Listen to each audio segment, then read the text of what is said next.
नूरे हक शम्मा इलाही को बुझा सकता है कौन, जिसका हामी हो खुदा उसे मिटा सकता है कौन। बहरहाल मेहनत करने वालों की कभी हार आज तक नहीं हुई है, तारीख गवा रही है। मेरे साथ नदीम अहमद तांतरे साहब हैं, जो अल उगाद के रहने वाले हैं। इन्होंने हाल ही में जेकेएस एग्ज़ाम क्वालिफाई किया और जम्मू कश्मीर में 6 रैंक हासिल किया। जिस एग्ज़ाम के लिए लोगों को बहुत सारे साल लगते हैं, इसकी मेहनत के लिए कहीं सारे अटेम्प्ट लगते हैं, उस एग्ज़ाम को इन्होंने क्वालिफाई किया। अगर बैकग्राउंड की बात करें तो इनके फादर साहब पेशे से एक दर्जी थे और उस दर्जी काम को करते-करते कितनी इन्होंने मेहनत की, अपने बच्चों को किस तरह तरबियत दी, किस तरह इनको तालीम इनकी हासिल इनको करवाई, ये एक अजीब स्टोरी है। एक बच्चा जिसने केएस किया और इनके अलावा 2 हैं जिन्होंने डॉक्टरी की और इस वक़्त सारे बच्चे लगभग ऊपर वाले की दया से सेटल हैं। मेरे साथ नदीम साहब है इस वक़्त। सबसे पहले नदीम साहब, आपको और आपके वालिदैन को बहुत-बहुत मुबारक हमारी तरफ से। आपको इस तरह की तरबियत दी। आज आपने जेकेएस का एग्ज़ाम क्वालिफ़ाई किया, आपको छठा रैंक पूरे जम्मू कश्मीर में मिला, इसके लिए आपको बहुत-बहुत मुबारक हमारी तरफ से। बहुत-बहुत शुक्रिया, बहुत-बहुत शुक्रिया आपका। इस मुबारकबाद के हकदार सबसे पहले तो अल्लाह रब्बुल इज़्ज़त हैं, उसके बाद हमारे वालिदैन हैं, जिन्होंने मेहनत की और उनकी जो मेहनत है, वो आज रंग लाई है। नदीम साहब, स्टार्ट घर से ही करेंगे। बहरहाल आप अल उगाद के रहने वाले हैं, अल उगाद से आप डोडा में आए। बुनियादी तालीम जो है, कहाँ से आपने स्टार्ट की और आपके दिमाग में कहाँ से ये जज़्बा पैदा हुआ जिससे आपने आज इस एग्ज़ाम को क्वालिफ़ाई किया? सर जो बेस है जिसकी भी अगर मैं बात करूँ तो वो इस्लामिया फ़रीजा मॉडल हायर सेकेंडरी डोडा है।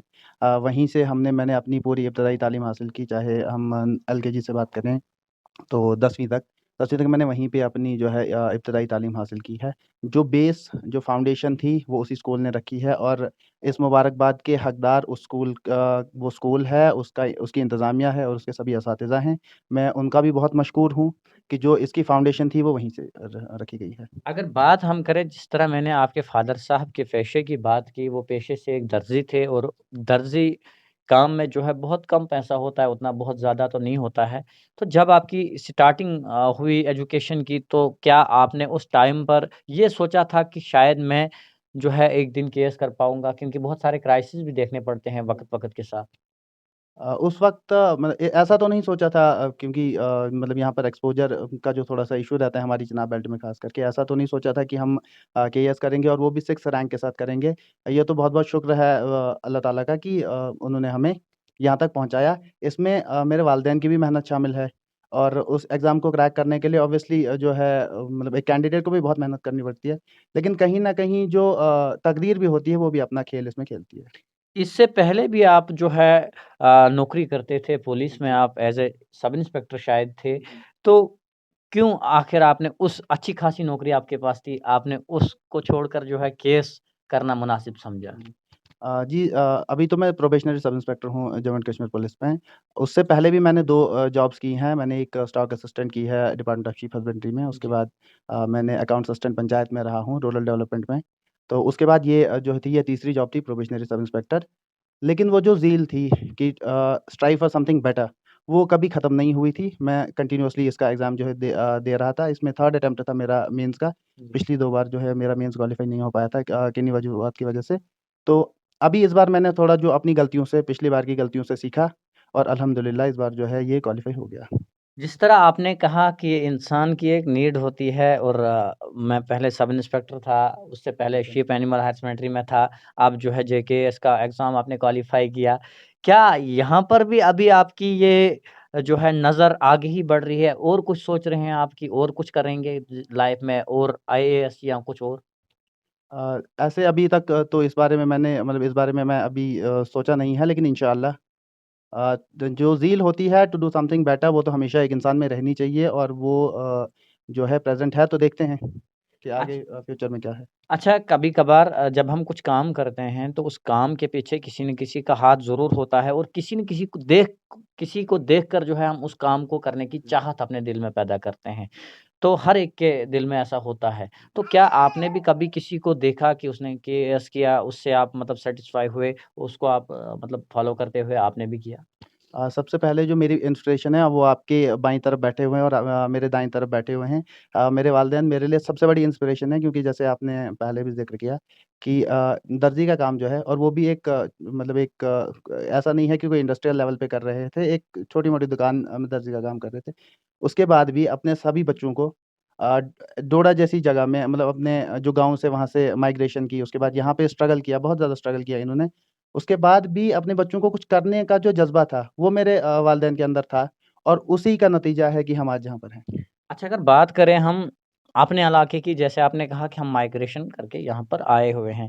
तो जब कोई इंसान कुछ नया करता है, कुछ बड़ा करता है, तो तब सभी लोगों को उसकी याद आती है। आजकल तो बहुत सारे लोग आपको फ़ोन करते होंगे, मुबारकबाद देते होंगे, खुश बहुत होंगे आपके जो हमसाया हैं, आपके जो आस-पड़ोस में हैं, आपके जो नेबर्स हैं।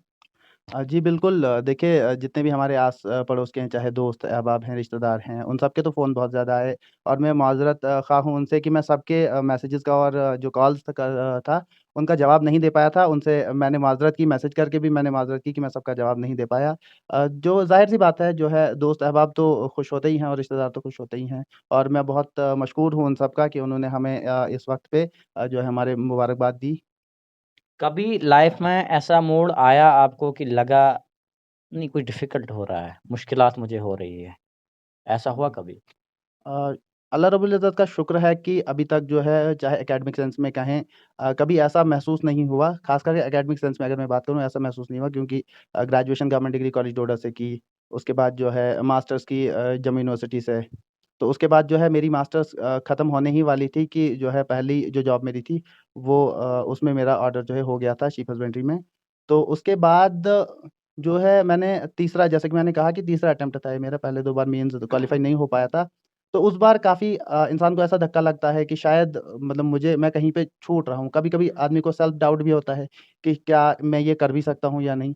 लेकिन उस वक़्त जो है मेरे वालिद साहब ने हमेशा से कहा था कि आप जो है, आप अपना जो पार्ट है आप वो कीजिए, उसके बाद जो तकदीर में लिखा होगा वो आपको मिल जाएगा। लेकिन आपका जो अपना है, चाहे आपके पार्ट पे जो मेहनत है, वो आपको करनी है। वो आप करें, उसके बाद का जो हिस्सा है वो जो है तकदीर पे छोड़ दीजिए। अच्छा, जिस तरह आप पुलिस में नौकरी कर रहे थे एज़ ए सब इंस्पेक्टर, अब जब कोई एग्ज़ाम पास करता है और उसके साथ-साथ मैटर ये भी होता है कि आप कौन-सा रैंक हासिल कर रहे हैं, कौन-से रैंक पर कौन-सी नौकरी मिलती है। आप मुझे बताइए अब क्या आप पुलिस में ही कंटिन्यू इस चीज़ को करेंगे क्योंकि आपको रैंक भी अब डीएसपी का मिलेगा अगर आप पुलिस में जाते हैं या आप एडमिनिस्ट्रेटर जो है चुनेंगे इसके अलावा? मेरा जो पहला प्रेफ़रेंस है वो एडमिनिस्ट्रेशन है, उसके बाद दूसरा प्रेफ़रेंस मेरा पुलिस में था। तो अल्हम्दुलिल्लाह जो रैंक है वो 6th है, तो मैं यही उम्मीद कर रहा हूँ कि मुझे जो है एडमिनिस्ट्रेशन इस बार मिलेगा। अच्छा, जो आपके साथ तालीम हासिल करते थे, जो आपके यार दोस्त हैं, उनकी तरफ से क्या रिएक्शन जब रिज़ल्ट आया तो क्या रिएक्शन रहा उनका या अ, घरवालों का? हाँ, वो बहुत बहुत खुश थे, बहुत खुश थे, जो कि ये लगभग आधी रात को रिज़ल्ट आया था। तो उस वक़्त जो मेरे सभी दोस्त थे वो जाग गए थे उस टाइम, तो उन सब ने कॉल किया, जो है जो रिश्तेदार थे वो सब उस टाइम जो है पूरी रात लगभग 12 साढ़े 12 बजे के आस-पास, तो वो सभी जाग गए थे। साढ़े 12 बजे के आस-पास ही जो है मुबारकबाद के फ़ोन मुझे आने लग गए थे। मैं अभी ट्रेनिंग सेंटर में ही था उस वक़्त, जिस वक़्त रिज़ल्ट आया था। तो सभी दोस्त अहबाब ने उस टाइम मतलब बहुत खुशी का माहौल था। जो मेरे वहाँ साथी थे, जो प्रोबेशनरी सब इंस्पेक्टर्स थे वहाँ पे, उनमें जो है बहुत ज़्यादा खुशी का माहौल था। वहाँ पे हम पूरी रात उसके बाद मतलब हम बातचीत में जो है हमने गुज़ारी वहाँ पे। अच्छा अभी जो है बहुत सारे लोग ऐसे होते हैं जो थक कर, हार कर छोड़ देते हैं किसी चीज़ को। जैसे आपने कहा कि आपने तीसरे अटेम्प्ट में जो है आज इस एग्ज़ाम को फाइनली जो है अचीव किया, आपने जो है 6th रैंक लिया। बहुत सारे लोग ऐसे होते हैं जिसने 3rd 4th 5th बार जो है ट्राई किया होता है और उसमें जो है वो हार जाता है। फिर ये सोचता है कि नहीं मैंने अब छोड़ दूँगा, अब नहीं करूँगा। तो उनके लिए क्या मैसेज रहेगा? देखिए, इसमें परसेवरेंस जो है वही एक की है इसकी। अगर आप इसको जिस वक़्त आप छोड़ देंगे, तो आप समझे कि अब मतलब आपका जो है इसमें सफ़र ख़त्म हो गया है। आप जब तक इसको नहीं छोड़ते हैं, या तो आपके अटेम्प्ट्स ख़त्म हो जाएँ, या तो जो है आप इसको क्वालीफ़ाई कर लें। इसमें 2 ही रास्ते जो मुझे नज़र आते हैं अभी तक हैं। मैं कंटिन्यूअसली इसको ट्राई कर रहा था, मतलब लगभग 2021 से जो हो रहे थे, मैं वो तब से उसको अटेम्प्ट कर रहा था। इसमें एक ही जो है कुंजी है, वो ये है कि आप इसको बार-बार देते रहें। अगर आपका एक बार नहीं निकलता, आप अगली बार और कड़ी मेहनत करके हार नहीं देखिए। माननी है। हार नहीं माननी है इसमें। अगर आप हार मान गए, तो जो है आपका नहीं हो पाएगा। लि इसमें हार नहीं माननी है। जब तक हो ना जाए, तब तक आप कंटिन्यूअसली अटेम्प्ट देते रहिए। चलिए, आपका बहुत-बहुत शुक्रिया। मैं जो है शब्बीर साहब, जो कि नदीम साहब के फ़ादर हैं, इनसे भी जो है कुछ 2-4 बातें करने की कोशिश करूँगा। आखिरकार जब इस तरह इस तरह का माहौल होता है या इस तरह की अचीवमेंट होती है, तो काफ़ी भावुक जो है इंसान हो जाता है, क्योंकि बहुत कम ऐसे मौके देखने को फैमिली में मिलते हैं कि इस तरह की खुशी, ऐसी अचीवमेंट बहुत कम मिलते हैं। सबसे पहले तो आपको बहुत-बहुत मुबारकबाद, आपके बच्चे ने केस क्वालीफाई किया, और बहुत कम लोगों को ये खुशी देखने को मिलती है। शुक्र है, सबसे पहले शुक्र है अल्लाह ताला, उसके बाद मैं शुक्रगुज़ार हूँ फरीदा मॉडल का, जिन्होंने मेरे बच्चों को बड़ी अच्छी मेहनत करवाई। तो उसके बाद मैं क्या कहूँगा, तो ये इंसान होता ही है। शुक्र है अल्लाह का। उसके बाद हमारे फरीदा मॉडल के जितने भी टीचर हैं, प्रिंसिपल हैं, ख़ास करके शाद सर हैं, हसन सर हैं, उन्होंने मेरे बच्चों को अपने बच्चों की तरह रखा और पढ़ाया। बहुत मेहनत करा। बहुत मेहनत कराई। चलिए, बहुत-बहुत शुक्रिया। यहाँ पर इनकी मदर भी हैं, इनसे भी 2 बातें जो है जानने की कोशिश करेंगे। आपको आंटी बहुत-बहुत मुबारक, जिस तरह आपने अपने बच्चों को जो है तरबियत दी, और वो तरबियत आपकी जो है आज कहीं न कहीं आपके सामने रंग ला रही है। बहुत-बहुत मुबारक आपको। शुक्र है अल्लाह का शुक्र है। क्या कहना चाहेंगे आज इस मुबारक मौके पे, इस खुशी के मौके पे? बहुत खुशी है। सबके बच्चों को अल्लाह अपनी तरफ से नवाज़े, ऐसे ही जैसे हमको नवाज़ा। तो जैसे कि आप देख रहे हैं कि हम नदीम साहब के साथ बात कर रहे थे, और नदीम साहब के जो फ़ादर हैं, मदर हैं, इनके साथ भी हमारी कुछ गुफ्तगू हुई। उम्मीद और तवक्का करते हैं कि जिन भी लोगों ने एक ऐम रखा होगा दिल में कि हमने ये चीज़ करनी है, तो वो ज़रूर उसको ट्राई करते रहेंगे और उस ऐम को कभी न कभी अचीव कर लेंगे। उम्मीद और तवक्का करते हैं कि आज के इस मुबारक मौके को आप ज़्यादा से ज़्यादा शेयर करेंगे, और इस इंटरव्यू से जो है बहुत सारे लोगों को ये मैसेज मिलेगा कि हार नहीं माननी है। जी। मेरे 5 बच्चे हैं, बच्चों ने भी बहुत मेहनत की। 2 मेरे डॉक्टर हैं, एक एजुकेशन में है, एक एनिमल हस्बेंड्री में है, चौथा ये है। बच्चों ने भी बड़ी मेहनत की और गुर्बत में मेहनत की। हमारे पास उतना पैसा भी नहीं था, कुछ नहीं था, लेकिन बच्चों ने बड़ी मेहनत की, मेहनत से इन्होंने किया। कभी अंकल जी आपको वो क्राइसिस देखने पड़े, 4 बच्चे पढ़ाई कर रहे थे, और उस दरमियान जो है 5 बच्चे पढ़ाई कर रहे थे, और आपको कभी महसूस हुआ कि मेरा जेब आज थोड़ा-सा टाइट हो रहा है, मुश्किल मुझे हो रही है, और उसके बावजूद भी आपने जो है कंटिन्यू अपने बच्चों को जो है तालीम देते रहे? ये अल्लाह ताला का शुक्र है, कभी इस चीज़ में मैंने हार नहीं मानी है, और मैं हमेशा अपने बच्चों को कहता रहा कि आप मेहनत करो, कोई बात नहीं, अल्लाह ताला हमारे लिए अच्छा ही करेगा। जी। और इंशाल्लाह अच्छा किया। 2 मेरे डॉक्टर हैं, एक अब गेएस का एग्ज़ाम इसने क्वालीफाई किया, और जनाब एक एजुकेशन में है, एक एनिमल हस्बेंड्री में है, और बच्चों ने भी बहुत मेहनत की। लोगों के लिए क्या मैसेज है? जो पेरेंट्स अपने बच्चों को जो है इग्नोर कर देते हैं, ये कहते हैं नहीं जी आपके ऊपर पैसा फूँकना जो है ज़ाया है, उन लोगों के लिए क्या मैसेज है? माँ-बाप को चाहिए अपने बच्चों के लिए बहुत मेहनत करनी, बहुत मेहनत करनी। ये सब माँ-बाप तक ही होता है कि अपने बच्चे को आगे बढ़ा सकें। बढ़ा सके, निकालना। चलिए, बहुत-बहुत शुक्रिया। ये थे मेरे साथ नदीम साहब के वालिद साहब। इनने काफ़ी क्राइसिस में अपने बच्चों को जो है पढ़ाए हैं, क्योंकि मैंने आपको पहले ही कहा कि यहाँ पर ये जो है दर्जी का काम करते थे, और उसके बावजूद भी अपने बच्चों को कहीं पर भी कोई भी कमी जो है एजुकेशन में नहीं रखी, और जैसे कि उन्होंने कहा कि इनके जो है 5 जो हैं पूरे बच्चे हैं, उन पाँचों के पाँचों को जो है इन्होंने अच्छी तालीम दी है। उम्मीद और तवक्का करता हूँ कि अल्लाह रब्बुल इज़्ज़त जो है हर एक को जो है इस तरह की तौफ़ीक दे। वीडियो को ज़्यादा से ज़्यादा शेयर कीजिए। खुदा हाफ़िज़।